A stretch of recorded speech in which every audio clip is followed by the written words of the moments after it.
सानजारि नोगोर बैसागु फोरबो आफादा दिनैनिफ्राय खुंगा 34थि रंजालि बैसागु बिदाय फोरबोखौ गाजा गोमजायै फालिदों।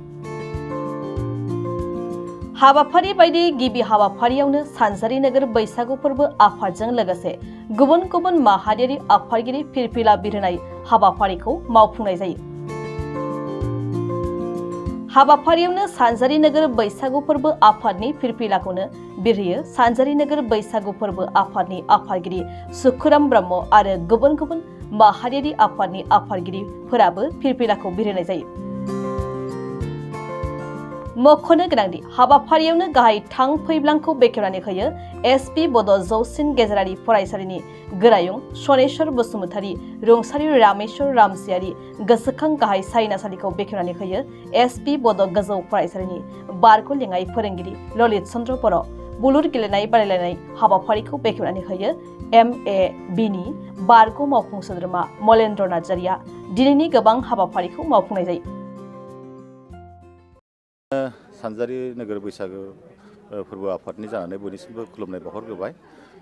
दिनै जोंना सानजारि नोगोर बैसागो फोरबो आफादनि धेमाजि जिल्लानि सिङाव थानाय जोंहा सिमेन्ट सापरि हालामाव जोङो सानथामनि हाबाफारि लानानै 7-8-9 मे दाननि दिनै गिबि सान बेवहाय जोङो दिनै गासिबो माहारियारि आफादखौ जों लोगो लानानै आरो लोगोसे ओनसोलनि गासैबो बर' गामिफोरनि गासैबो सहयोग मोननानै हेफाजाब मोननानै जों दिनै बेवहाय खुंनो लानाय बे हाबाफारियाव दिनै गिबि सान बेवहायनो जों दिनै फिरफिला बिरहोग्रोनाय जादों गिबियावनो आरो नैथियाव जाहैबाय थांफैब्लां बेखेवनाय आरो जों गाहाय सायनासालि बेखेवनाय आरो लोगोसे जोंहा माखासे बादायलायनाय बुलुर बादायनाय आरो दुरुं बोनाय आरो माइ सौनाय बे हाबाफारि दंबावो। दा जोङो बेखिनिखौ जों मावनानै जिहेथु जोङो जोंनि बादायारि बिथांमोना फैयोब्ला जों बेखौबो आरोबाव बेखौ बेखेवना होनाय जागोन।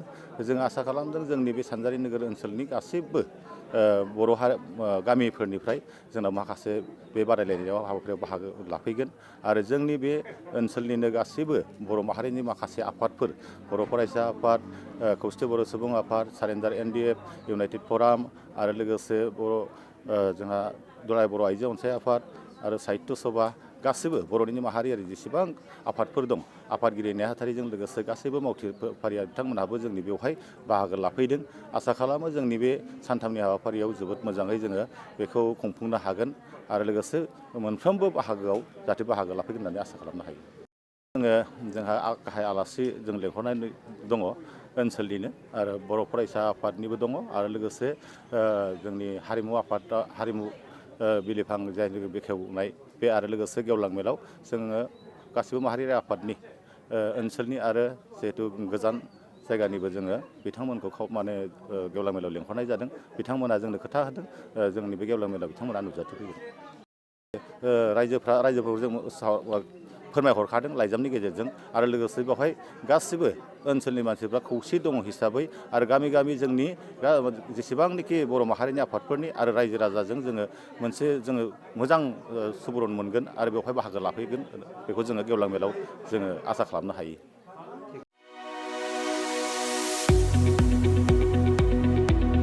गुनगोनां गोजौ सोलोंथाइ लानो गोसो गुदुं फरायसाफोरनि थाखाय गोजोनथाव खौरां। क'क्राझारनि बड'लेण्ड स्टार एकाडेमियाव फरायसाफोरनि मुं थिसननाया सोलिगासिनो। 2025-26 सोलोंथाइ बोसोरनि थाखाय 6 थाखोनिफ्राय 9 थाखोसिम आरो HS फार्स्ट इयार आरो HS सेकेन्ड इयार थाखोआव फरायसाफोरनि गोदानै मुं थिसननाया सोलिगासिनो।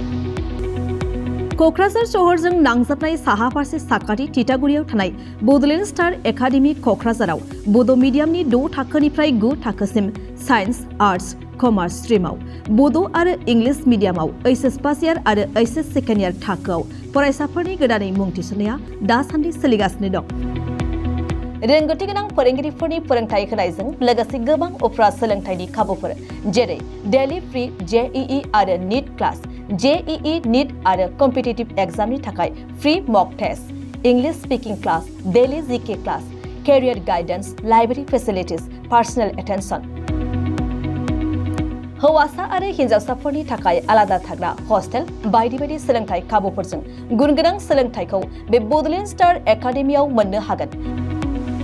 बेनि अनगायैबो मेट्रिक आनजादाव 85 जौखोन्दो एबा बेनि बांसिन नम्बर मोननाय फरायसाफोरनो बेसेन लायालासे मुं थिसनथाइ होगोन आरो बिफेल नखरनि फरायसाफोरनो मुं थिसननायाव 20 जौखोन्दो रेहाय होनाय जागोन।